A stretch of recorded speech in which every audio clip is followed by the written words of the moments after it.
இங்கே என்ன பண்ண காடை தாங்க இருக்க போகிறோம். வாங்க முதல்ல ஒரு காடை பீஸ் எடுத்து எண்ணெய் சட்டியில் போட்டுடலாம்.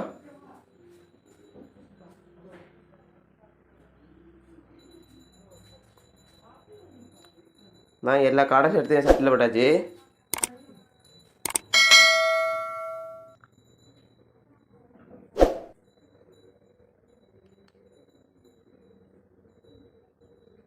பாருங்கள் காடையில் எப்படி ரேட் இருக்குன்னு.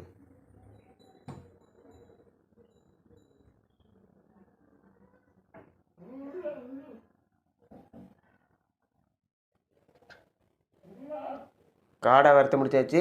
அது வாழை எடுத்து வச்சிடலாம்.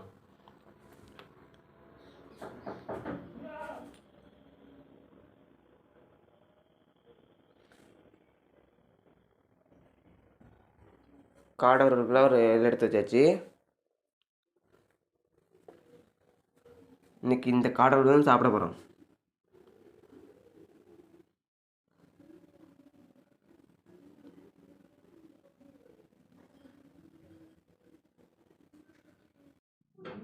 மறக்காமல் யூடியூப் சேனல் லைக் பண்ணுங்கள், கமெண்ட் பண்ணுங்கள், மறந்துடாமல் சப்ஸ்கிரைப் பண்ணுங்கள்.